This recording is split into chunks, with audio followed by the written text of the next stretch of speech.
Healing వాస్తు తెలికి స్వాగతం మిత్రులారా.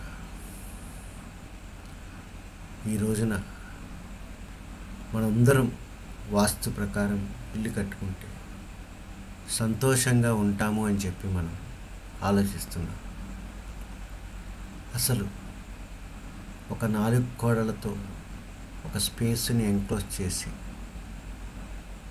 ఒక బాక్స్ రూపంలో ఉన్నటువంటి ఒక ఎంక్లోజర్ లోపల మనం ఉండడం ద్వారా కలిగే ప్రయోజనం ఏంటి, మన మీద పనిచేసే సబ్స్టెన్స్ ఏంటి అనేది ప్రతి ఒక్కరూ తెలుసుకోవాలి మిత్రులారా. అసలు వాస్తు అంటే ఏమిటి? వాస్తు అంటే ఒక ఎంక్లోజ్డ్ స్పేస్ మధ్యగా ఉన్నటువంటి ఒక వైబ్రెన్సీ ఆ కుటుంబ సభ్యుల మీద పనిచేయడం. అంటే దీన్ని బట్టి మనం ఏం అర్థం చేసుకోవాలి మిత్రులారా? వాస్తు అంటే వైబ్రెన్సీనే.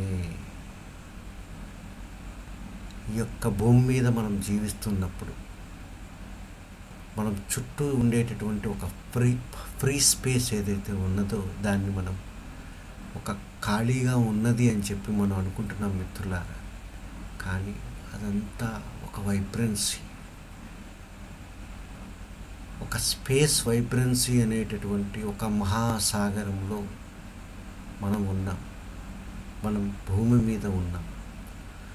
భూమి యొక్క సూర్యుని చుట్టూ తిరుగుతుంది.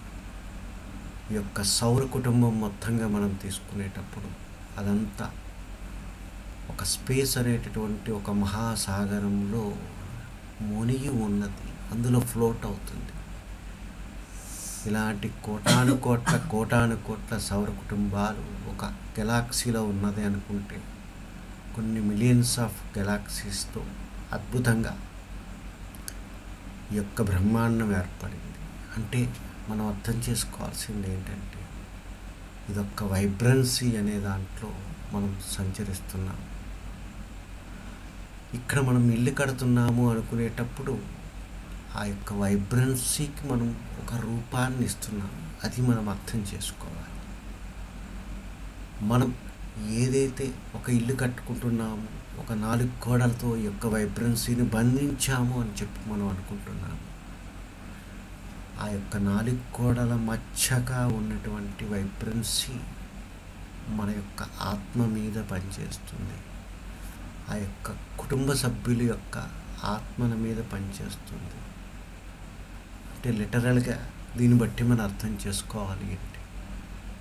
సనాతన వాస్తు ధర్మం, స్థాపత్య వేదం అనేది ఏం చెప్తుందంటే నీకు అనుకూలమైన, నీ ఫ్యామిలీకి అనుకూలమైనటువంటి ఒక వైబ్రెన్సీని ఆ 4 గోడల మధ్య క్రియేట్ చేసుకొని ఆ యొక్క వైబ్రెన్సీ లోపల నీవు జీవిస్తూ ఆ యొక్క వైబ్రెన్సీ చేత నువ్వు సన్మార్గింపబడుతూ, ఇక్కడ నువ్వు సన్మార్గంలో పడడం ఎలాగా అని చెప్పి మీరు అనుకోవచ్చు మిత్రులారా.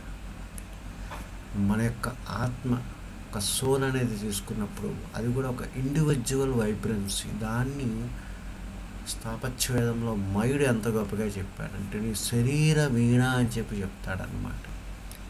నీ యొక్క శరీర వీణ అనేది ఒక వైబ్రెన్సీ అనుకునేటప్పుడు ఒక ఇల్లు ఒక 4 గోడలతో బంధించినప్పుడు ఆ ఇల్లు కూడా ఒక ఆత్మని సంతరించుకుంటుంది. ఆ ఇంటికి కూడా ఒక శరీర వీణ ఉంటుంది.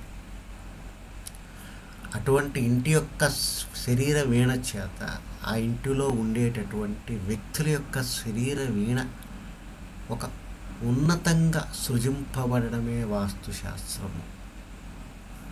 ఈ రకంగా నీవు కానీ నీ ఇంటిలోని వ్యక్తులు కానీ మీ యొక్క శరీర వీణల యొక్క వైబ్రెన్సీకి అనుకూలంగా ఇంటి యొక్క ఆ యొక్క శరీర వీణను తయారు చేయడమే ఆయాది లక్షణం యొక్క విధి. ఈ యొక్క ఆయాది క్యాలిక్యులేషన్స్ యూజ్ చేయడం ద్వారా మనం మనకు కంపాటబుల్గా ఉన్నటువంటి ఒక స్పేస్ వైబ్రెన్సీని కనుక్కొని వారి యొక్క స్థల యొక్క పరిమాణాన్ని బట్టి వారికి అనుకూలమైనటువంటి బడ్జెట్ని బట్టి ఇంత ఎస్ఎఫ్టీ గల ఒక స్పేస్ తయారు చేస్తున్నాము అని చెప్పి మనం అనుకుంటున్నాం మిత్రులారా. కానీ మనం ఆ యొక్క స్థలానికి సరిపడేటటువంటి ఒక వైబ్రెన్సీకి మనం ఒక రూపాన్ని ఇస్తున్నాం. So here everything is vibrancy. నీ యొక్క ఆత్మ స్పెసిఫిక్గా అటువంటి ఆత్మ చేత మాత్రమే సృజింపబడుతుంది అన్నమాట. అదే స్పేస్ అన్నమాట. నీ లోపల ప్రాణం అని మనం అనుకున్నటువంటి చైతన్యం ఏదైతే ఉన్నదో ఆ యొక్క వైబ్రెన్సీ అనేది ఒక స్పేస్. ఈ యొక్క స్పేస్ని ఆ యొక్క నాలుకోడల మధ్య బంధించినటువంటి స్పేస్ ద్వారా సృజింప చేయడమే వాస్తుశాస్త్ర లక్షణం అన్నమాట. సో మనం చిన్న ఒక పాక కట్టుకోనివ్వండి, ఒక మట్టిల్లు కట్టుకోనివ్వండి, ఒక ఇటుకలతో ఒక చక్కని భవంతి కట్టుకోనివ్వండి, లేదా ఒక మహాప్రసాదం కట్టుకోనివ్వండి, లేదా ఒక దేవాలయం కట్టుకోనివ్వండి, ఒక గేటెడ్ కమ్యూనిటీ వేయనివ్వండి, ఒక లేఅవుట్ వేయనివ్వండి. బట్ ఇక్కడ here we are giving a farm. ఆ ఫామ్ ఇస్తున్నామంటే దాని అర్థం ఏంటంటే ఒక సోల్కి మనం ఒక శరీరాన్ని ఇస్తున్నామని అర్థం అన్నమాట. సో అందువల్ల ఇక్కడ మనం వాస్తు ప్రకారం ఇల్లు కట్టుకోవడం అంటే ఏంటంటే మనకి అనుకూలంగా ఉండేటటువంటి ఆ యొక్క స్పేస్కి ఒక రూపాన్ని ఇస్తున్నాము.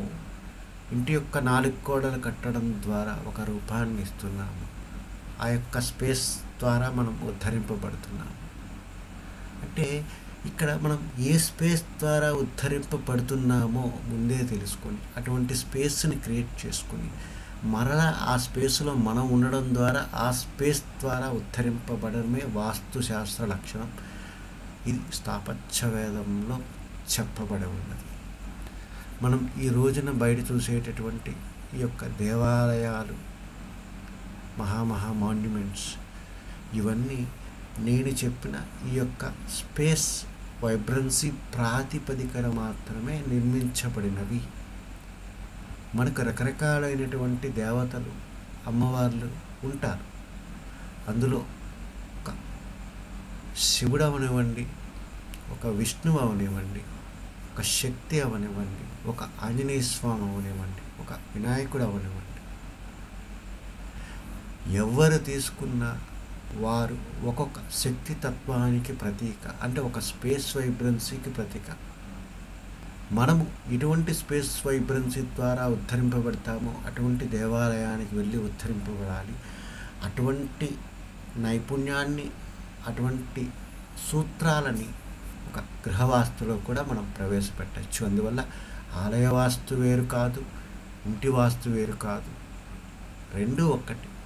కాకపోతే ఆలయంలో ఒక స్పిరిచువల్గా ఉండేటువంటి వైబ్రెన్సీని క్రియేట్ చేస్తే, ఒక మానుష్యాలయంలో స్పిరిచువల్ ఎనర్జీకి తోడుగా కొంత ప్రాపంచిక సుఖాలకు అనుకూలంగా ఉండేటటువంటి ఒక మెటీరియలిస్టిక్ ఎనర్జీని ఇక్కడ మనం క్రియేట్ చేస్తాం. మిత్రులారా, మనం ఒక ఇల్లు తీసుకునేటప్పుడు ఒక శక్తి స్వరూపం అన్నప్పుడు ఆ ఇంటి లోపల ఉన్నటువంటి అన్ని గదులు, లేఅవుట్ యొక్క అమరిక కూడా ఆ యొక్క శక్తి స్వరూపాన్ని ఆధారంగా చేసుకొని నిర్మిస్తాం. అటువంటి శక్తి తత్వానికి ఎటువంటి అవరోధం లేకుండా ఆ యొక్క లేఅవుట్ అనేది మనం చేస్తాము. ఆ యొక్క వైబ్రెన్సీకి ఏమీ తెలియదండి. మనం ఏ డెఫినేషన్ ఇస్తే ఆ డెఫినేషన్లో ఆ వైబ్రెన్సీ క్రియేట్ అవుతుంది. అందువల్ల మనం అత్యంత పూజనీయంగా భావించే ఒక పూజా గదికి, అదే రకంగా ఒక వాష్ ఏరియా కానీ, ఒక టాయిలెట్కి కానీ ఒక నిర్దిష్టమైన పద్ధతులతో మనం కట్టినప్పుడు ఆ రెండింటిలో ఉన్న వైబ్రెన్సీ ఒక్కటే ఉంటుందండి. ప్రకృతికి ఆ రెండింటి మధ్య తారతమ్యాలు తెలియవు, మనకు మాత్రమే తెలుసు. అది ఒక శోషాలయం, అది ఒక పూజ గది అని మనకు మాత్రమే తెలుసు. ప్రకృతికి ఏమీ తెలియదండి. మీరు ఏ కొలతల్లో ఏ రకంగా ఆ యొక్క ఎంక్లోజర్స్ ఇచ్చారో వాటిల్లో ఆ యొక్క సర్వేశ్వరుడు ఒదిగిపోతాడండి. అందువల్ల మనం తెలుసుకోవాల్సింది ఏంటంటే వాస్తు అంటే వైబ్రెన్సీనే. వాస్తు ప్రకారం ఇల్లు కట్టుకోవడం అంటే ఒక మనకి అనుకూలంగా ఉన్న ఒక వైబ్రెన్సీకి ఒక మెటీరియలిస్టిక్ రూపాన్ని ఇవ్వడమే. అందువల్ల ఇటువంటి వైబ్రెన్సీ గల ఇళ్లలో ప్రతి మనిషి తన కుటుంబంతో ఆనందంగా ఉండాలి, ఒక కుటుంబం ఆనందంగా ఉంటూ ఒక సొసైటీగా ఏర్పడినప్పుడు ఒక సొసైటీ ఆనందంగా ఉంటుంది. ఒక సొసైటీ ఆనందంగా ఉన్నప్పుడు దేశం బాగుంటుంది. ఇలాగా అన్ని దేశాలు బాగున్నప్పుడు ప్రపంచం బాగుంటుంది. ఇటువంటి ధర్మము మన భారతదేశంలోని దక్షిణాదిలా మాత్రమే ఇలా విరివిగా ఒక సాంప్రదాయంగా కొనసాగుతుంది. ఇటువంటి నాలెడ్జ్ ఇంకా ప్రపంచంలో మరి ఎక్కడ వ్యాప్తిలో లేదండి. అంత గొప్ప హైందవ ధర్మం మనది. అటువంటి హైందవ ధర్మాన్ని గత 12 సంవత్సరాలుగా తెలుగు మాట్లాడే ప్రజలకి ఈ యొక్క ధర్మాన్ని, ఈ యొక్క స్పేస్ తత్వాన్ని అర్థం కావాలని మేము చేసేటటువంటి ఈ యొక్క ప్రయాసకి చక్కని స్పందన అనేది లభిస్తుందండి. అదే రకంగా ఈ యొక్క ధర్మాన్ని 10 మందికి తెలవాలి, ప్రతి మండలంలో ఇటువంటి ఇల్లు ఒకటి ఖచ్చితంగా ఉండాలని, ప్రతి మండలంలో ఒక వ్యక్తి ఈ ధర్మాన్ని కనీసం నేర్చుకోవాలని మేము ఈ యొక్క స్థాపత్యవేద ఆయాది ధర్మాన్ని కూడా ఆఫ్లైన్ మరియు ఆన్లైన్ పద్ధతుల్లో అందిస్తున్నాము.